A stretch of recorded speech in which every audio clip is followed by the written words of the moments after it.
Maasa ka punta? Ay, mag-order ako ng pagkain sa labas. Nakakatamad na kasi magluto. Ano palang gusto niyo pabili? Pizza na lang sa akin, ma. Hawaiian pizza sa Greenwich. Tapos pakisabi damihan ng toppings na pineapple, ha? Ano po tsaka chicken po ng Jollibee? Yun lang sa'yo, bunso. Ayaw mo ng Coke float, French fries. Yeah, sige po, gusto ko po ng french fries at saka po coke float. Okay, pizza, French fries, fried chicken, tsaka Coke float. O sige, noted. Alis na ako, ha? Mama!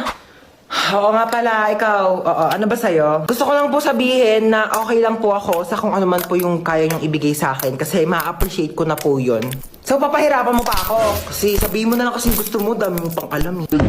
Ginawa ko ba komplikado, ha? Mukha ba ako manghuhula? Huhulaan ko pa kung ano gusto mo kainin? Eh silang dalawa ka, nagbigay na nga na gusto nilang kainin, tapos ikaw pati pagkain mo, ipapahula mo sa akin? Nag-explain lang po ako. Sabi ko, kahit ano pong gusto niyong ipakain sa akin. Ay, ay, ay, ay, ay, ay, ay, ay, ay, ay, ay, ay. O ay, karton tayo,